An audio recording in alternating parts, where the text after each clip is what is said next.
Hi, hello children. Welcome back to our channel and Vinay Kumar Basics of Physics. This is the right place to learn. So as part of APEAMCET syllabus, we are going to discuss wave optics chapter in this video. The previous questions which are given in the APEAMCET, that is we are going to discuss in this video. So ఈ wave optics చాలా importance ఉంది. The weightage of wave optics is minimum 2 marks in APEAMCET examination. So wave optics అనేది maximum 2 నుంచి start అవుతుంది marks ఖచ్చితంగా. At least 1 bit minimum లీస్ట్గా 1 bit ఖచ్చితంగా కలుస్తుంది, కానీ maximum 2 marks will be chance to gain. ఓకేనా? అటువంటి ఇంపార్టెంట్ చాప్టర్. ఆ చాప్టర్లో ఉన్నటువంటి గత APEAMCETలో ఇచ్చినటువంటి ప్రశ్నలు కొన్ని డిస్కస్ చేయబోతున్నాను. సో ఎవరైతే ఆల్రెడీ మన ఛానల్ని ఫాలో అవుతున్నారో వాళ్ళు ఖచ్చితంగా మనకి నోట్స్ ప్రిపేర్ చేసుకోండి. ఆ ఫార్ములాస్ ఎస్పెషల్లీ ఏవైతే మనం ప్రాబ్లమ్స్లో డిస్కస్ చేసినటువంటి కాన్సెప్ట్ ఫార్ములాస్ ఉన్నాయో ఆ ఫార్ములాస్ని ఒక చోట రాసుకోవడానికి ప్రయత్నించండి. ఎవరైనా ఫస్ట్ టైం ఈ ఛానల్ చూస్తున్నట్టయితే APEAMCET సంబంధించినటువంటి ప్లేలిస్ట్ చాలా ఉన్నాయి నా ఛానల్లో. వాటి ఒకసారి వెళ్ళి ఆ APEAMCET వీడియోస్ రిఫర్ చేసి అవి మీకు నచ్చితేనే నా ఛానల్ సబ్స్క్రైబ్ చేసుకోండి, ఫాలో చేయండి. సో ఎంత బిజీగా ఉన్నప్పటికీ కూడా అట్లీస్ట్ రోజుకి ఒక వీడియో అప్లోడ్ చేస్తాను ఎగ్జామ్స్ అయ్యేంత వరకు కూడా. సో కాబట్టి ఖచ్చితంగా ఫాలో అవ్వండి. సో లేట్ చేయకుండా మొదటి ప్రశ్నకి వెళ్తున్నాను. That is first question here. Wave ఆప్టిక్స్లో వచ్చేటువంటి క్వశ్చన్స్లో ఇది ఒకటి important model. 2 coherent plane waves of identical frequency and intensity I. 2 coherent plane waves of identical frequency and intensity I interfere at a point where they differ in phase by 60 degrees. What is the resulting intensity?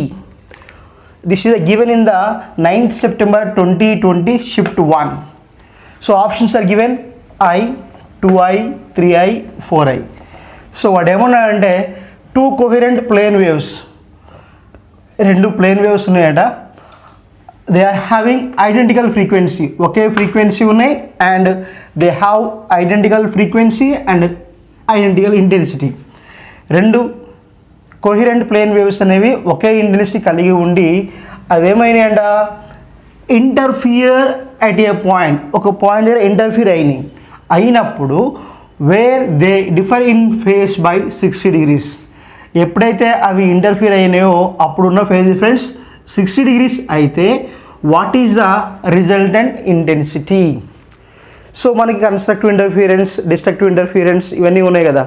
So మనకి interference జరిగినప్పుడు వాటి యొక్క resultant wave యొక్క intensity ఎంత అని అడుగుతున్నాడు. So this is the direct bit. We have direct formula it is there.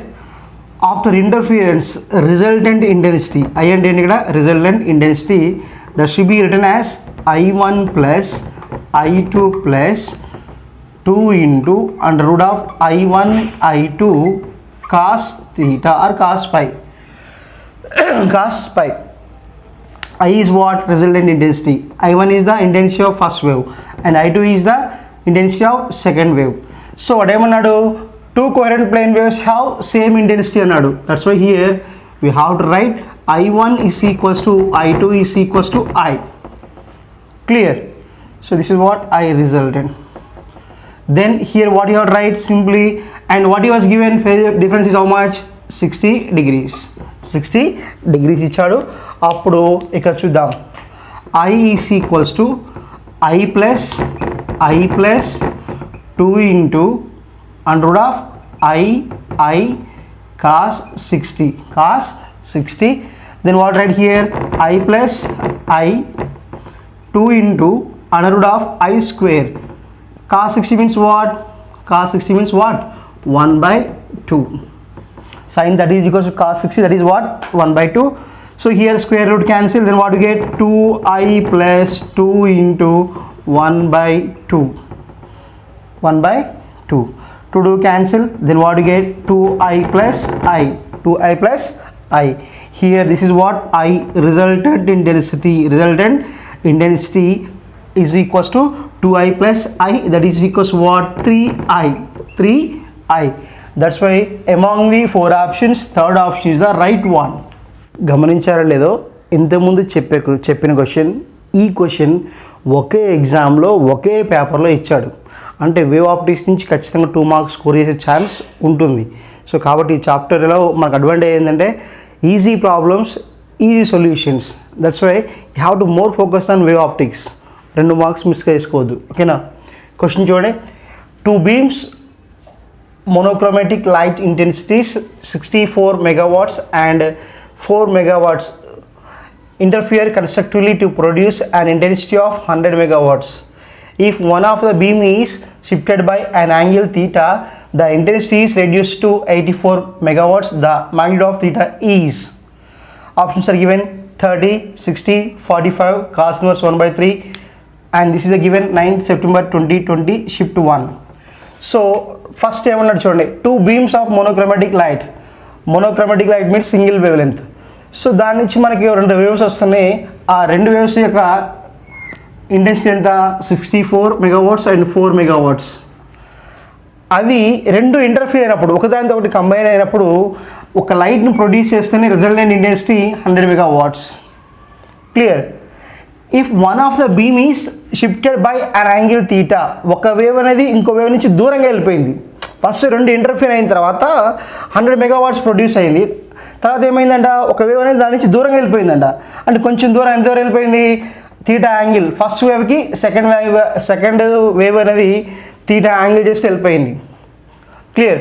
ఏదైతే first beam ఉందో ఆ ఫస్ట్ బీమ్కి సెకండ్ బీమ్ అనేది తీటా యాంగిల్ చేస్తూ సపరేట్గా వెళ్ళినప్పుడు అప్పుడు కూడా ఇంటర్ఫియర్ అయినాయి. కాకపోతే అప్పుడు వచ్చినటువంటి ఇంటెన్సిటీ అనేది 84 megawatts. క్లియర్? 2 కలిసి ఉన్నప్పుడు, చాలా దగ్గరగా ఉన్నప్పుడు ఎంత?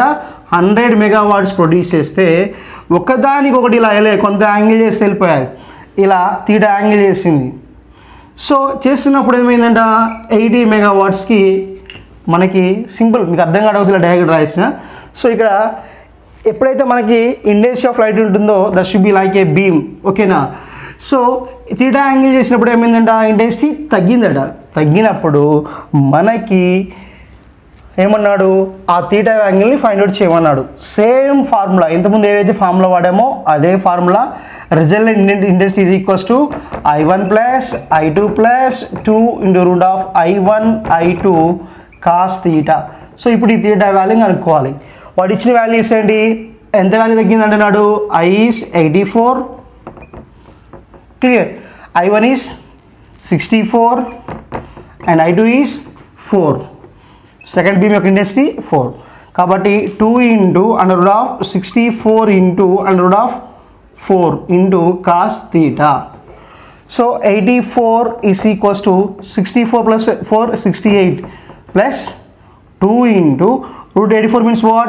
8 into root 4 means what? 2. So that is what we have right cos theta again. 84 minus 68 is equals to 2 into 8 16. 16 into 2 32. 32 cos theta. 32 cos theta. So ఇప్పుడు ఆ 84 నుంచి 68 తీసేయండి. So 14 minus 8 6. 7 minus 6 1. So 1 6 is equals to 32 cos theta. దాని నుంచి cos theta ఏం రాయొచ్చు? Cos theta is equals to what you write? 16/32. 16/32. Then cos theta is equals to 1/2. So cos theta is equals to cos 60 value is 1/2. Therefore theta is equals to 60 degrees. So ఒక beam అనేది ఇంకో బీమ్తో ఎంత angle చేస్తుంది? 60 degrees angle చేస్తుంది. కాబట్టి second option is the right one. B. See the next question. This question is the concept oriented. So ఒకసారి చూడండి. Choose the incorrect statement. So 4 statements ఇచ్చాడు. దాంట్లో ఏం కనుక్కోవాలి మనం? Incorrect statement. Clear? So the first one, the fringe width in a Young's double slit experiment reduces when the width between the 2 slits increases. So ఏమంటున్నాడు? Fringe width అనేది తగ్గుతుందంట. ఎక్కడ? In Young's double slit ఎక్స్పెరిమెంట్లో. ఎప్పుడు? When the distance between 2 slits is increases. So slits మధ్య ఉన్న గ్యాప్ని increase చేస్తే ఫ్రింజ్ విడ్త్ అనేది తగ్గుతుంది అంటున్నాడు. That is the right or wrong we have to decide. So already మనకి ఇక్కడ చూడండి ఒక ఫార్ములా ఉంది. Beta is equals to lambda L by D. Beta is equals to lambda L by D. So here what is B? Fringe width. That is inversely proportional to the distance between the 2 slits. కాబట్టి ఎప్పుడైతే D increase అవుతుందో beta value తగ్గుతుంది. So అక్కడ కాబట్టి మనకి ఖచ్చితంగా that is the right statement. Next, the central fringe observed for in a single slit diffraction experiment is bright fringe. This is also true one. So ఎప్పుడైతే మనకి ఒకటే slit ఉంటుందో, స్లిట్ ఉన్నప్పుడు మనకి ఏర్పడేటువంటి ప్యాటర్న్లో సెంట్రల్ ప్యాటర్న్ ఖచ్చితంగా బ్రైట్ ఫ్రింజే ఉంటుంది. That is the right one. And now third one, the resolving power of the microscope is reciprocal to the maximum separation between the 2 points seen as distinct. The resolving power of the microscope, మనము ఏవైతే దగ్గరగా ఉన్నటువంటి రెండు వస్తువులు చూస్తున్నప్పుడు వాటి resolving power identify చేసేటప్పుడు the resolving power of the microscope is reciprocal to the maximum separation of 2 points seen the distant. Clear? To the maximum separation of 2 points, ఏవైతే 2 points ఉన్నాయో వాటి మధ్య డిస్టెన్స్కి డిపెండ్ అయి ఉంటుంది, రెసిప్రోకల్గా ఉంటుంది అన్నాడు. Clear? The resolving power of the microscope, ఒక microscope యొక్క రిజాల్వింగ్ పవర్ అనేది మనం ఏదైతే 2 డాట్స్ని చూస్తున్నామో, ఐడెంటిఫై చేస్తున్నామో లాంగ్ డిస్టెన్స్లో, వాటి మధ్య ఉన్నటువంటి డిస్టెన్స్కి ఇన్వర్స్లీ ప్రపోర్షనల్, మ్యాక్సిమం డిస్టెన్స్కి ఇన్వర్స్లీ ప్రపోర్షనల్ ఉంటుంది అని అంటున్నాడు. ఓకేనా? But that is the false statement. Why? Because the resolving power of microscope are is inversely proportional to the 1/d minimum. D minimum అక్కడేమన్నాడు? ఈ వాజ్ గివెన్ మ్యాక్సిమం కదా. So it is a reciprocal to the minimum of distance between the 2 distant objects. So ఏవైతే మనం 2 points చూస్తున్నామో ఆ points మధ్య ఉన్న distance ఏవైతే ఉంటుందో ఆ డిస్టెన్స్ అనేది రిజాల్వింగ్ పవర్ అనేవి ఇన్వర్స్లీ ప్రపోర్షనల్ ఉంటుంది. ఎప్పుడు వాటి మధ్య డిస్టెన్స్ మనకి చాలా తక్కువ ఉందనుకోండి, రిజాల్వింగ్ పవర్ ఎక్కువ ఉంటుంది. సో కాబట్టి వాడు that is the false statement ఈ was given. And next thing is fourth one, polarization phenomena is observed only for transverse waves. Exactly, the polarization is observed only because of transverse waves. That's why D also right one. So that's why among the 4 options, third one is the wrong. So the wrong answer only correct answer for us. Question: on using red light wavelength is 6600 angstroms.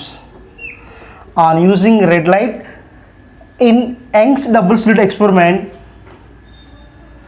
60 fringes are observed in the field of view. మనకి Young's double slit ఎక్స్పెరిమెంట్ని మనం red కలర్తో చేసినట్లయితే screen మీద మనకి ఎన్ని fringes form అవుతున్నాయట? 60 form అవుతున్నాయట. Clear? మనం red colour వాడితే ఎన్ని ఫ్రింజెస్ ఫామ్ అవుతున్నాయి? బ్రైట్ డార్క్ అని కలిపి మొత్తం 60. ఆ రెడ్ కలర్ యొక్క వేవ్ ఎంత తెచ్చిండు? 6600 angstroms. So question next part చూద్దాం. ఇఫ్ వైలెట్ ఆఫ్ వేవ్ లెంత్ lambda is equals to 4400 angstroms is used, the number of fringes observed will be. మనం రెడ్ వాడినప్పుడేమో 60 వచ్చినాయట. మరి 4400 యాంగ్స్ట్రామ్స్ ఉన్నటువంటి వైలెట్ కలర్ యూజ్ చేస్తే అప్పుడు ఎన్ని ఫ్రింజెస్ కనిపిస్తాయి అడుగుతున్నాడు. That is the question. So options ఇచ్చాడు 30, 120, 60, 90. క్లియర్? సో ఇక్కడ మనం ఒకటి తెలుసుకోవాల్సిన విషయం ఏంటంటే there is some inversely proportionality between the number of fringes and wave length. Clear? So that is what number of fringes inversely proportional to the wavelength of light. Simply we are writing number here, number of fringes means n, we are taking n is proportional to 1/λ. So ఎప్పుడైతే lambda value ఉంటుందో n value number of fringes తక్కువ ఉంటాయి. So కాబట్టి ఇక్కడ n is proportional to 1/λ రాస్తున్నాం. దాన్నే మనం n lambda is equals to constant అంటున్నా. n lambda is equals to constant అంటే ఇక్కడ మనం వాడే ఫార్ములా ఏమవుతుందంటే n1 lambda 1 is equals to n2 lambda 2. Clear? మనం ఇప్పుడు ఏమనుకోవాలి? n2 అనుకోవాలి. n2 is equals to n1 lambda 1/λ 2. This is the formula we are going to find out. n2 means what? Number of fringes are formed by the violet color, and lambda 2 is what? Yes, wavelength of the violet color, what it is? 4400 angstroms. Lambda 2 is the 4400 angstroms, that is related to violet, and red color is what? Wavelength is 6600 angstroms, and number of fringes of red color is how many? 60. Now ND you have to calculate. Then N2 is equals to N1 60 into lambda 1 value enta 6600 by 4400, 00 cancel. Again what you get? Yes, 11 4s are 11, 6 are. Then what you get? 60 into 6, 360 by 4, 360 by 4, that is equals to what we get? 90. So number of fringes are 90 when we are using the violet color. So అదే నిజమే కదా. So violet colour ఇప్పుడు మనం రెడ్ను violet తీసుకున్నప్పుడు violet యొక్క wave length తక్కువ ఉంది కాబట్టి అప్పుడు ఫ్రింజెస్ ఎక్కువ ఉంది కాబట్టి the condition is the right one. అర్థమవుతుందా? సో ఇక్కడ number of fringes found in world is 90. So కాబట్టి ఇచ్చిన ఆప్షన్స్లో D option is the right one. Next question కూడా యంగ్స్ డబుల్ స్లిట్ మీద ఇచ్చాడు, చూడండి. Young's double slit experiment carried out by using green, red, blue light at a time. So Young's double slit experiment ఉందంట. దాంట్లో ఏమేమి colours వాడాడట? Blue colour, green colour and red colour. Clear. So the fringe width recorded are B G, B R, B B. So blue colour యొక్క fringe width ఏమో beta B, red colour ఏమో beta R, green colour ఏమో beta G. So వీటిలో ఏది ఎక్కువ ఉంటుంది? ఏ colour యొక్క ఫ్రింజ్ విడ్త్ ఎక్కువ ఉంటుంది, ఏ కలర్ తక్కువ ఉంటుంది, వాటి ఆర్డర్ ఏంటి అది మనం అడిగే క్వశ్చన్. అర్థమవుతుందా? యంగ్స్ డబుల్ స్లిట్ ఎక్స్పెరిమెంట్ని ఒకేసారి మనం కండక్ట్ చేస్తే డిఫరెంట్ కలర్స్తో, blue colour, green colour, red కలర్స్తో, అప్పుడు వాటి వల్ల ఏర్పడే ఫ్రింజ్ విడ్త్ అనేది దేనిది ఎక్కువ ఉంటుంది, దేని తక్కువ ఉంటుంది అని అడుగుతున్నాడు. సో అప్పుడు మనకి ఇది తెలియాలంటే ఫస్ట్ మనకు తెలియాల్సిన ఫార్ములా ఏంది? Yes, fringe width beta is equals to lambda L by D. Beta is equals to lambda L by D. This is the formula for fringe width. Beta is equals to lambda L by D. So ఇక్కడ మనకి ఇచ్చింది ఏంటి? Only colours ఇచ్చాడు. Colours అంటే ఏంటి? Every colour has its own wave length. ప్రతి colour కూడా ఒక వేవ్ లెంత్ ఉంటుంది. సో కాబట్టి ఆ ఫ్రింజ్ విడ్త్కిను వేవ్ లెంత్కి మధ్య రిలేషన్ ఏంది? Beta is proportional to lambda. Beta is proportional to lambda. The colour which has most or highest wave length that is having more fringe width. ఏ colour యొక్క wave length ఎక్కువ ఉంటుందో ఆ colour వల్ల ఏర్పడేటువంటి fringe width కూడా ఎక్కువగా ఉంటుంది అన్నాడు. సో మనకి తెలిసినటువంటి కలర్స్ ఏంటి? VIBGYOR colours, VIBGYOR. సో ఈ 7 కలర్స్లో మనకు తెలిసింది ఏంటి? రెడ్ కలర్ వేవ్ లెంత్ ఎక్కువ. సో గుర్తుపెట్టుకోండి ఆర్డర్. విబ్జిఆర్ కలర్ రాసిన తర్వాత కింద నుంచి పైకి వెళ్తుంటే వేవ్ లెంత్ అనేది తగ్గుతుంటుంది. Clear. while we are moving from bottom to top the wavelength is decreases. Wavelength is decreases. When we are going up the wavelength is decreases. So కాబట్టి ఇక్కడ red అనేది వేవ్ లెంత్ నెంబర్ 1 ఎక్కువ ఉంటుంది. Next వచ్చి colour ఏంటి? Green. So second highest green and third highest is blue. So కాబట్టి దేని wave length ఎక్కువ ఉంది? ఫస్ట్ ఏమో రెడ్ కలర్కి ఎక్కువ ఉంది, సెకండ్ ఏమో green colour and third one ఏమో బ్లూ కలర్. సో ఇక్కడ ఏమనుకున్నాం? Beta is proportional to lambda అన్నాం. Beta is proportional to lambda అన్నాం. ఏ కలర్ వేవ్ లెంత్ ఎక్కువ ఉంటుందో దాని యొక్క ఫ్రింజ్ విడ్త్ ఎక్కువగా ఉంటుంది అని చెప్తున్నాం. సో కాబట్టి ఫస్ట్ రెడ్ కలర్ కాబట్టి రెడ్ కలర్ యొక్క ఫ్రింజ్ విడ్త్ ఏమన్నాం? Beta R is greater than yes, beta G greater than beta blue. So ఈ మూడిట్లలో ఫస్ట్ హైయెస్ట్ ఏది? Yes, B R, beta R. Beta R is greater than beta G, beta E is greater than beta B. That's why here the fringe width is more than the red, more than the green and blue, it is red. So కాబట్టి ఇక్కడ ఏవైతే మనం relation రాసామో ఆ relation అనేది ఇక్కడ ఉందాం చూడండి. Yes, D is the right answer. The next question, this is also one of the important resolving power of telescope. The limit of resolution of telescope is 3.0 to the power of -7 radi. Assuming that it is used to see the light of wavelength 525 nanometers.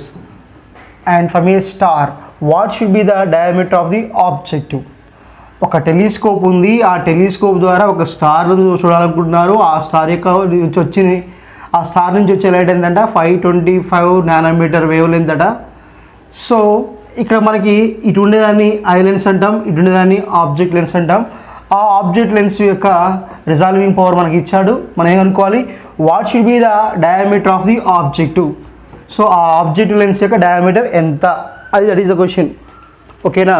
ఒక telescope ఉంది, దాని resolving power ఉంది, ఒక స్టార్ని చూస్తున్నారు, ఆ star నుంచి వచ్చే light wave length 525 nanometres ఉంది.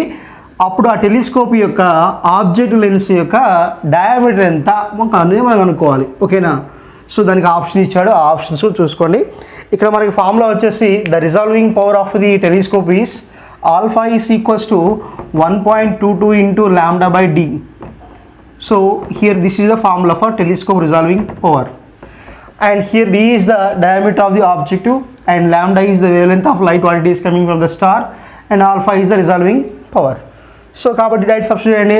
ఆల్ఫా ఎంత ఇచ్చాడు, 3.0 into 10⁻⁻7 is equals to 1.22 into lambda. Lambda value ఎంత, 525 nanometres into 10⁻⁹ metres by D. So ఇక మనకు కావాల్సిన డి వాల్యూ కదా, డి తీసుకురాని అప్పుడు ఏమవుతుంది, 1.22 into 525 into 10⁻⁹ by 3.0 into 10⁻⁷. So ఇక్కడ డి రాస్తున్నాను, డి ఈస్ ఈక్వల్స్ టు ఈ 122 రాస్తున్నాను అంటే 122 ఇంటూ 10⁻⁻2 ఇంటూ 525 ఇంటూ 10⁻⁹. ఈ 10⁻⁷ పైకి తీసుకొస్తున్నా, అప్పుడు ఏమవుతుంది 10⁻7 అవుతుంది by 3. Clear.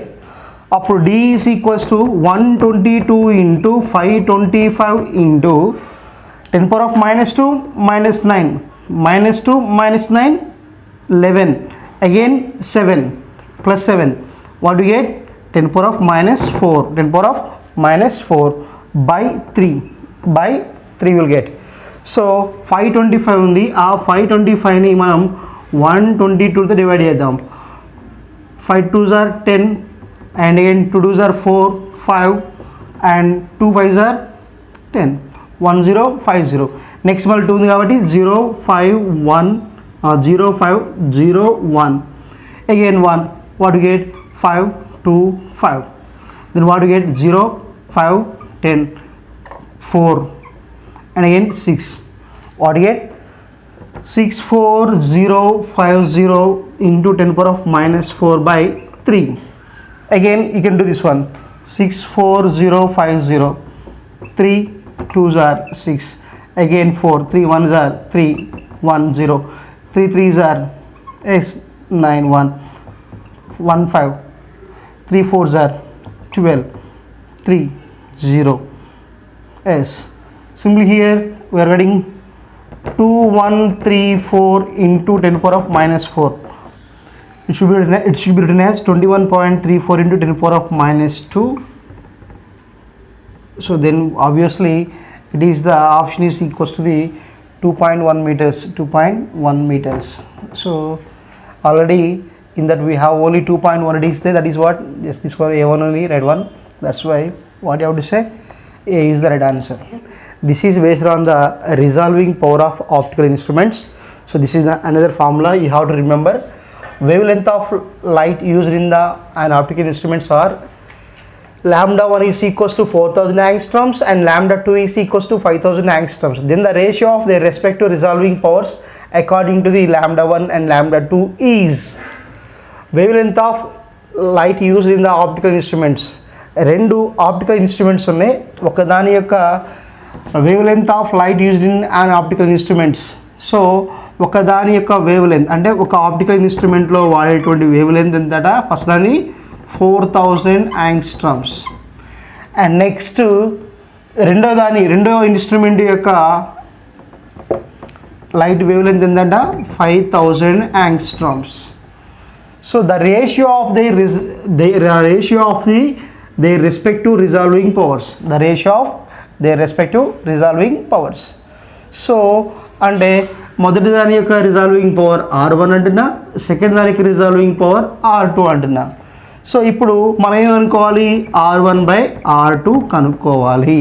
That is the question was given. అయితే మనకి resolving power of optical instrument మనకి ఫార్ములా తెలిసి ఉండాలి. Resolving power of an optical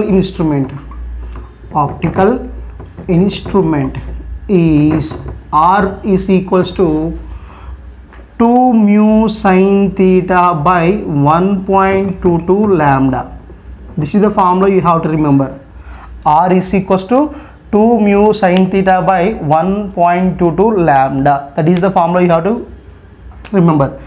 so అయితే మనకు ప్రాబ్లంలో ఎక్కడైనా యాంగిల్ కానీ రిఫ్రాక్టివ్ ఇండెక్స్ కానీ ఏమైనా ఇచ్చాడా, only resolving power and wavelength అంటున్నాడు.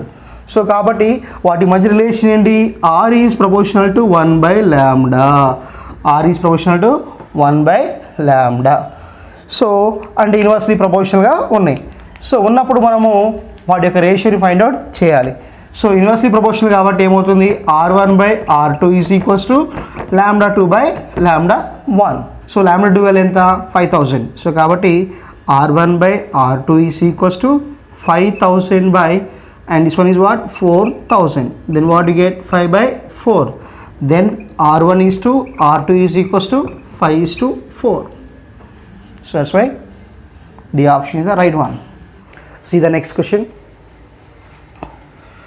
Which of the following phenomena produces the color in soap bubble? Which of the following phenomena produce the color in the soap bubble? Soap bubble అనేది కలర్ఫుల్గా ఉండడానికి ఏ phenomena కారణం అంటున్నాడు. That is the given in the 14 September 2020 shift 1 exam. So ఇక్కడ first option diffraction, interference, second option polarisation and refraction. So diffraction means what, bending of the light around the edges of a obstacle, that is what we call diffraction. Clear? And what is interference? Superposition of waves while they are in same or opposite directions. And next thing is what, polarization. The vibration of light belongs to any one of the plane, that is what we call polarization. And refraction means what, when the light is moving from one medium to the another medium, that is bending towards the normal or away from the normal, that is what we call refraction. So among these four, interference is the right answer. Why? Because if it is a soap bubble, the waves which are coming from the, here it is the first boundary and this is the second boundary. The waves which are incident on the first one and they are reflected, and again similarly here which are incident on the second one, that is going to be reflect. The waves which are coming from the top and bottom, they are the reflected waves. The waves which are inside a soap bubble at the top and bottom, they are interfere each other. That's why the soap bubble appears in very colorful. B as the right answer. Question: if in a Young's double slit experiment the slit separation is doubled, oka Young's double slit experiment undanta, danlo emaindanta, slit separation is doubled and the distance of the screen from the slit is reduced to half, then the fringe width become how many times their original value? Okay, now that is the question. It is given in the 14 September 2020 shift 2. So actually what ఏమి ఇచ్చాడంటే, ఇది Young's double slit experiment, ఇది ఒక screen. Clear? First ఏమండో slit separation is double, ఇక్కడ ఇది D అంటున్నాను. What is D? Slit separation. And the distance from here to here what it is lambda, sorry L. So మనకి అప్పుడు fringe width formula ఏంటి? Fringe width formula is what, generally beta is equals to lambda L by D. Here L is the distance between the slits to the screen. So మనకి ఇచ్చిన relation వీటి మధ్య beta is proportional to S L by D. So అంటే మనకి ఆటోమేటిక్గా ఏం రావచ్చుగా, beta 1/β2 is equals to L1/L2 into D2/D1. So that is the formula we are going to use. Beta is proportional to L by D and beta is B1/β2 is equals to what? L1/L2 into D2/D1, because fringe width is directly proportional to the length between the slits to the screen and inversely proportional to the distance between the slits. So that's why this is the D. Clear? So what I am first time in a Young's double slit experiment, the slit separation is double. So first na slit separation in D1 అంటున్నాను. Next ఏమో D2 is equals to 2D1 ఏం చేశాడట, double చేశాడట. First D1 అయితే సెకండ్ది 2D1. Next అట్లనే first లెంత్ని L1 అంటున్నాను, second length ఏం చేసిండట, L1/2 చేసిండట, అంటే reduce to half. The screen from the slit is reduce to half. So కాబట్టి ఇప్పుడు ఆ వాల్యూ సబ్స్టిట్యూట్ చేస్తే సరిపోతుంది. β1/β2 is equals to L1 is L and what it is, L2 means what, L1/2 into D2 is what, 2D1, 2D1/D1. Clear? Then β1 is equals to β2 into L1 cancel, D1 cancel, then what you get, 2 into 2, we will what you get, β1/β2 is equals to 4. Then what, right, β1 is equals to 4 into β2, then β2 is equals to what, β1/4.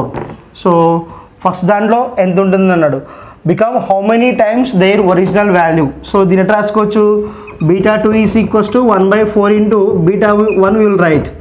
So ఎన్ని right ఉంటుంది కదా, 1/4 times. That's why here C is the right answer. Question. This is also on Young's double slit experiment. See the question. In a Young's double slit experiment, mth order and nth order of bright fringes are formed at point P on the distant screen if monochromatic source of wavelength 400 nanometers and 600 nanometers are used respectively. The minimum value of M and N are respectively. అడిగినది ఒక slit experiment ఉంది, ఇక్కడ S1 S2 ఉంది. First ఏమో 600 నానోమీటర్ల light వాడినప్పుడు మనకి ఇక్కడ ఈ point దగ్గర ఏమైందంటే ఒక mth order bright fringe form అయింది. mth order bright fringe form అయింది. mth అంటే ఏంటి, ఫస్ట్దా, సెకండ్దా, థర్డ్దా, ఫోర్త్దా, ఫిఫ్త్దా, సిక్స్త్దా, సెవెంత్దా, ఎయిత్దా, అంటే బ్రైట్ ఫ్రింజెస్లో ఎన్నో నెంబర్. సో మనకి 600 నానోమీటర్స్ వాడినప్పుడు ఏమైందంట, that is mth order. So ఇది mth order bright fringe. So ఇప్పుడు సేమ్ ఎక్స్పెరిమెంట్ నేను 400 నానోమీటర్స్ లైట్తో చేసినప్పుడు సేమ్ మళ్ళీ ఇదే పాయింట్ దగ్గర nth ఆర్డర్ ఫ్రింజ్ అనేది కోయిన్సైడ్ అయింది. Clear? 600 వాడినప్పుడేమో mth order of bright fringe, అంటే ఫర్ ఎగ్జాంపుల్ 6వ బ్రైట్ ఫ్రింజ్ అంటున్నా. నెక్స్ట్ 400 నానోమీటర్స్ వాడినప్పుడు 5వ బ్రైట్ ఫ్రింజ్. అవి రెండు కూడా ఒకే పాయింట్ కోయిన్సైడ్ అయినప్పుడు మరి ఆ M వాల్యూ N వాల్యూ ఎంత అయితే పాసిబుల్ అవుతుంది అంటున్నాడు. ఈ కండిషన్కి మనకి ఎంత అయితే బాగుంటుంది అని అడుగుతాడు.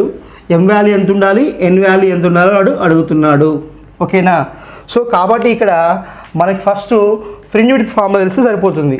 ఏంటది, beta is equals to λL/D. So కాబట్టి ఇక్కడ మనకి mth ఆర్డర్ అంటున్నాడు కాబట్టి will write M into λL/D. Clear?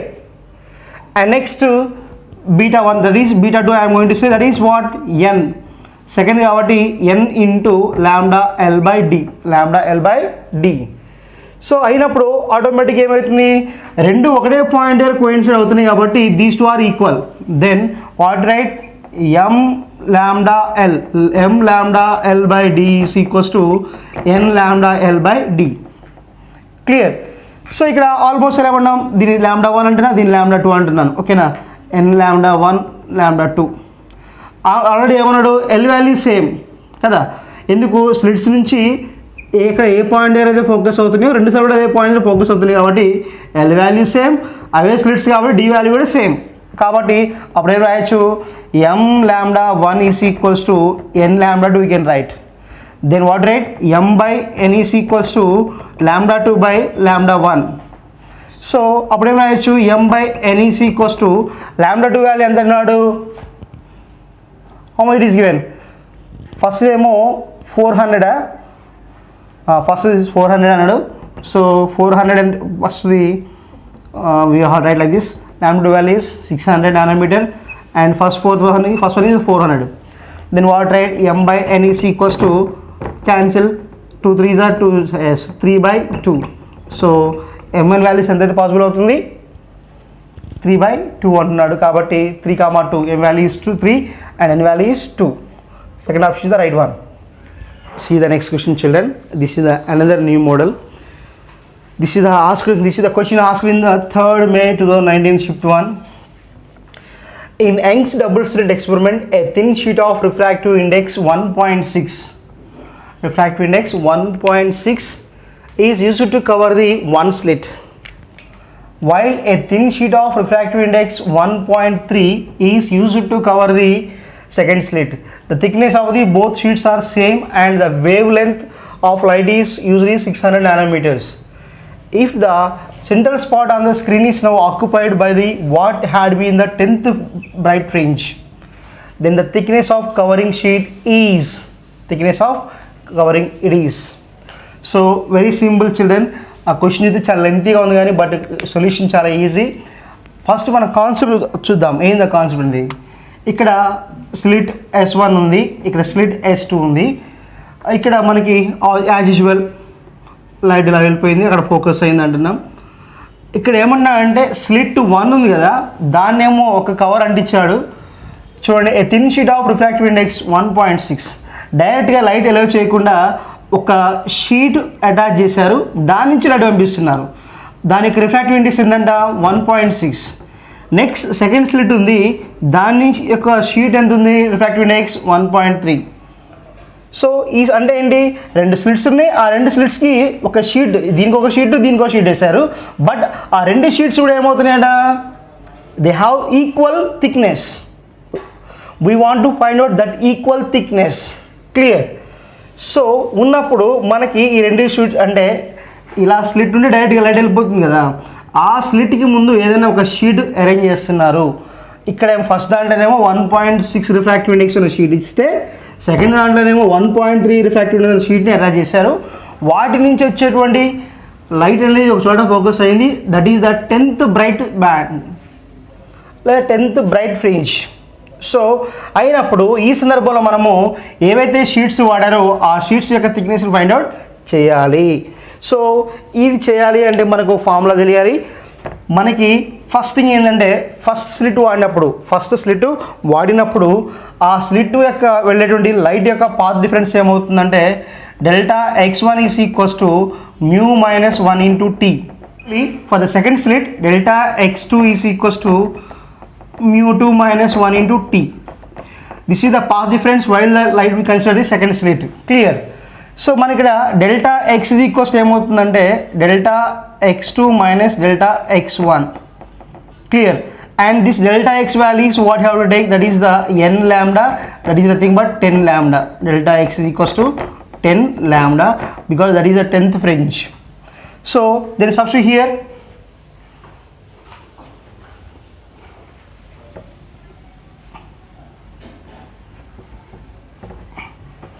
Then substitute here, delta x is equals to x2 minus x1, then mu2 minus 1 into t minus mu1 minus 1 into t.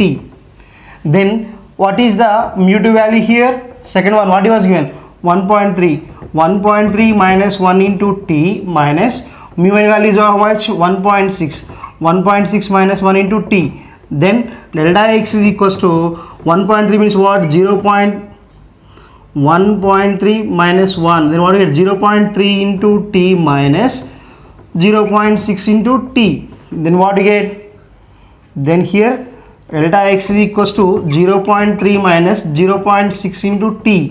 Then what you simply get here, delta x is equals to, so we will take consider only magnitude, that's why what you write 0.3 into t, 0.3 into t. And what I told you, delta x value is what? 10 lambda. Then delta x is what? 10 into lambda is equals to 0.3 into t. What is t here? Thickness. What is t? Thickness. And here what is the value of lambda? 600 nanometers. 600 nanometers. Substitute there. Then 10 into 600 into 10 power of minus 9 is equals to 0.3 into t. Then t means what you get? T is equals to 10 into 600 into 10 power of minus 9 by 3 into 10 power of minus 1. 3 into 10 power of minus 1 will write. Then obviously here t is equals to 3 ones are 3, 200s are. Then what you get? 10 into 200 into, it will comes to top s plus again 10 power of minus 9. Then what are here? 10 power of 1, 10 power of 1, 10 square. Then what do you get? 10 power of minus 9 means what? 10 power of 1, 10 power of 1, 10 power of 2 minus 9. That means what? 10 power of minus 7 will get 20 into 10 power of minus 7. Then what rate this one is? 20 into 10 power of minus 6. So 20 into 10 power of minus 6. Then what's what? 20 micrometers. 20 micrometers. That's why C option is the right one. C option is the right one, children. So maximum wave ఆప్టిక్స్లో ఉన్నటువంటి 90% models అని cover చేసిన. So ఈ వీడియోలో మీరు చూసినప్పుడు నా concept మీకు అర్థమైందని భావిస్తే లైక్ చేయండి, షేర్ చేయండి, కామెంట్ చేయండి. ఎవరైతే మీ ఫ్రెండ్స్ ఉన్నారో మీ ఫ్రెండ్స్ కూడా మన ఛానల్ని సబ్స్క్రైబ్ చేసుకోమని చెప్పండి. ఎందుకంటే మీకోసం చాలా సిన్సియర్గా డెడికేటెడ్గా వీడియోస్ చేస్తున్నాను. ఇదే డెడికేషన్తో నేను ఇంకా ముందు వీడియోస్ చేయాలి అంటే ఖచ్చితంగా I need your support. So that's why suggest our channel to your friends. So we'll meet in the next video with some other interesting chapter. Bye. Take care.